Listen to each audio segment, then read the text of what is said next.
Nah, sampai dengan lebih dari 1 jengkal, kemudian kita potong. Nah, udah nyampe, nah, kita potong. Ini juga kita potong. Ini juga dipotong. Nah, kemudian ini karena nanti ada persiapan sudah menjadi etape, salah satu kita potong sekalian.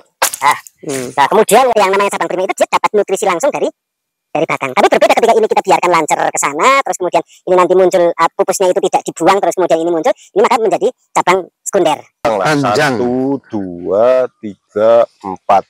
Nah, ini sekitar 90 cm dari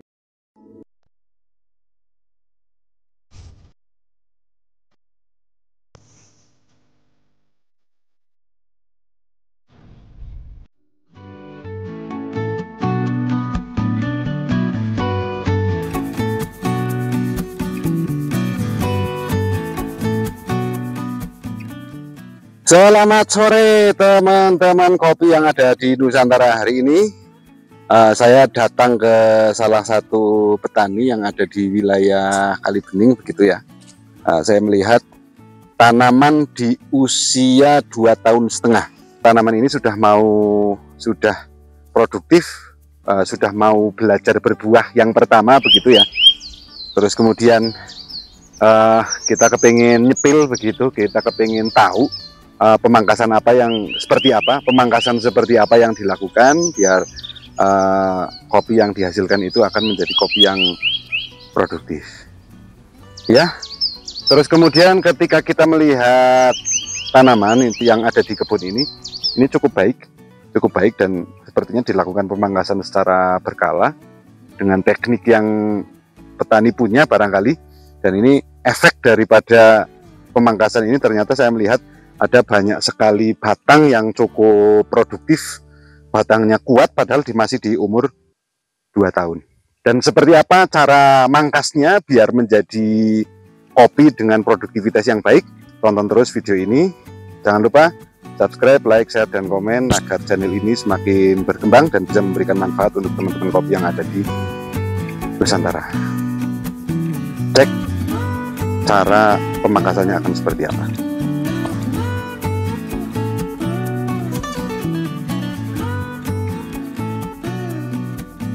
Nah, ini kebetulan ownernya, petaninya sedang melakukan pembersihan.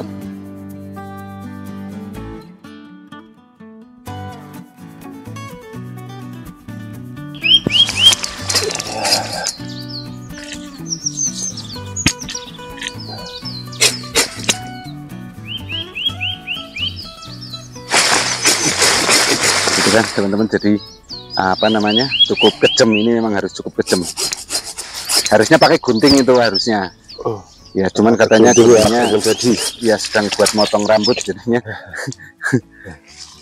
ya. Ini sampling pemotongan pemangkasan yang sudah dilakukan di beberapa waktu.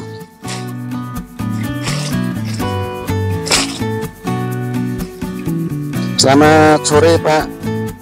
Selamat sore. Sedang apa ini?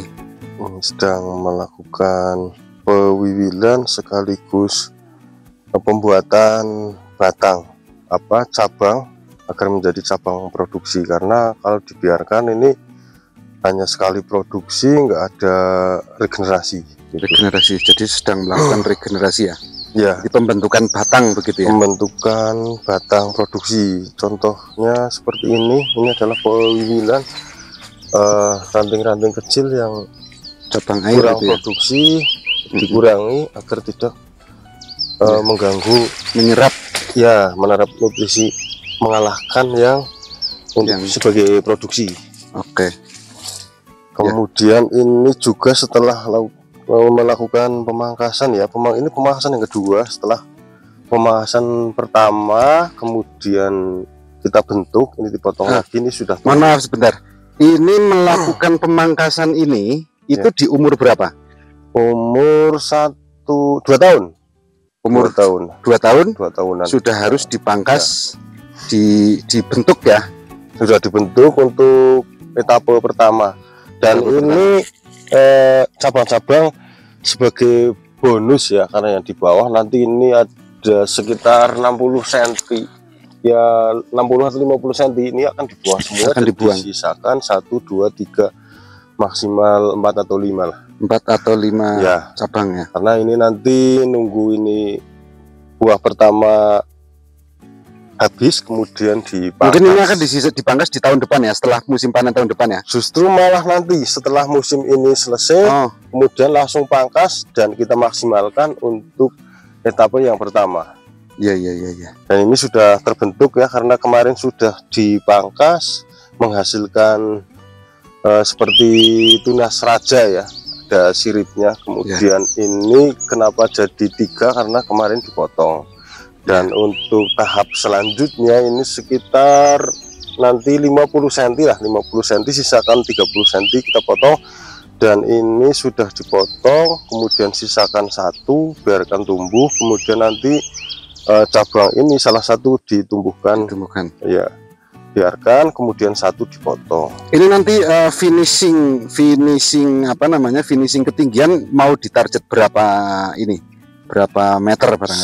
Sekitar inilah, sampai dengan, kalau ketinggian kita 170, katakanlah 160 sudah cukup lah ya. 160. Agar pemanenan itu lebih mudah, jangan terlalu tinggi ya, juga jangan terlalu rendah, karena hasilnya kalau terlalu rendah panennya mudah, tapi nanti saat hasilnya akan kurang karena kita bisa naikkan. Tapi terlalu tinggi juga kita akan susah nanti. Kesulitan untuk pemanenan ya. Karena biasanya tenaga panen itu perempuan ya biasanya.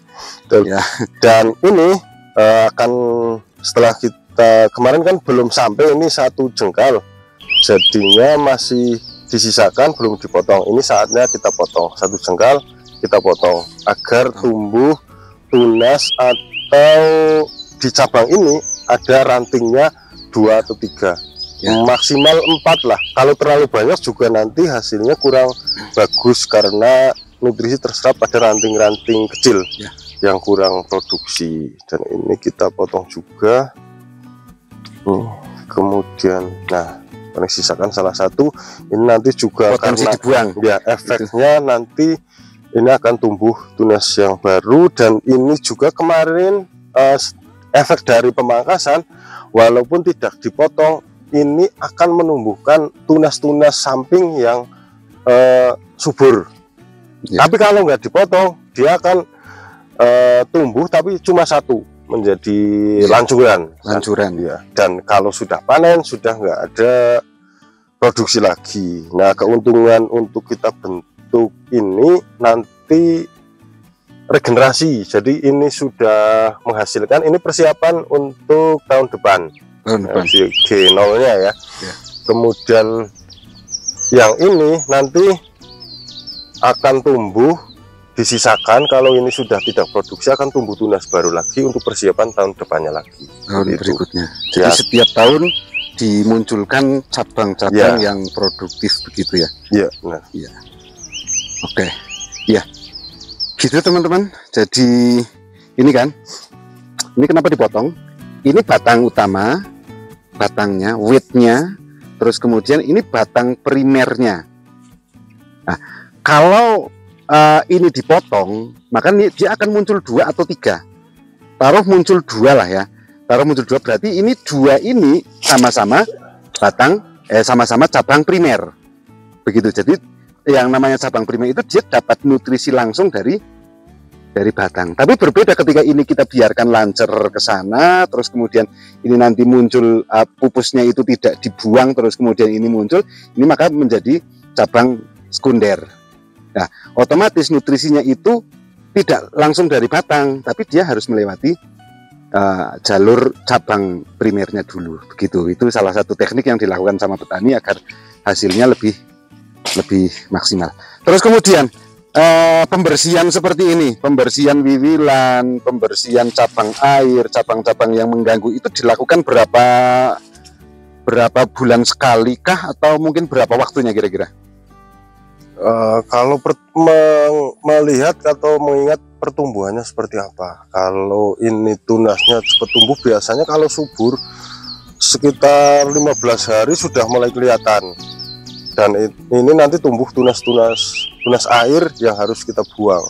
Ini kenapa tumbuh? Ini efek dari pemangkasan itu. Kalau nggak dipangkas sih nggak akan tumbuh tunas air.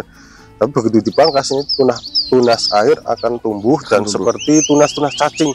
Ya seperti ini juga harus kita buang. Dan ini cepat banget, sekitar 15 hari, paling lama 1 bulan sudah harus dibersihkan. Nah kalau tidak dibersihkan ini nanti akan menjadi rimbun terlalu rapat sehingga produksi buah yang akan datang berkurang karena diserap oleh tunas-tunas yang kurang produktif tadi ya.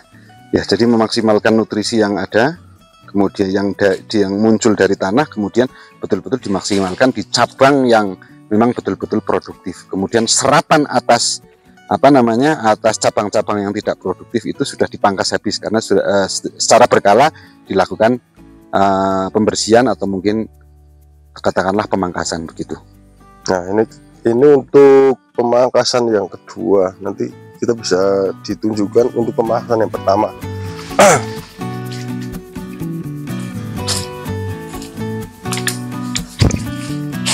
Ya, kita sampling pemangkasan yang pertama.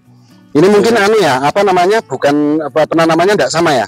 Nggak sama. Ini mungkin kalau istilah sini sulam atau tanjang lah. 1, 2, 3, 4. Nah, ini sekitar 90 cm dari tanah. Nah, ini harus sudah mulai dipersiapkan untuk dibentuk menjadi etape. Maaf ini menggunakan gorok karena tadi nggak bawa gunting ya. Kurang bagus sih. Nah, sisakan salah satu. Ini karena belum sampai 1 jengkal, maka kita pending dulu, biarkan dia tumbuh sampai dengan lebih dari 1 jengkal, kemudian kita potong. Ini udah nyampe, kita potong. Ini juga kita potong. Ini juga dipotong. Nah, kemudian ini karena nanti ada persiapan sudah menjadi etape, salah satu kita potong sekalian. Nah, kemudian yang bawah ini sebagai bonus ya sebelum ini jadi ini akan tumbuh buah atau buah yang pertama.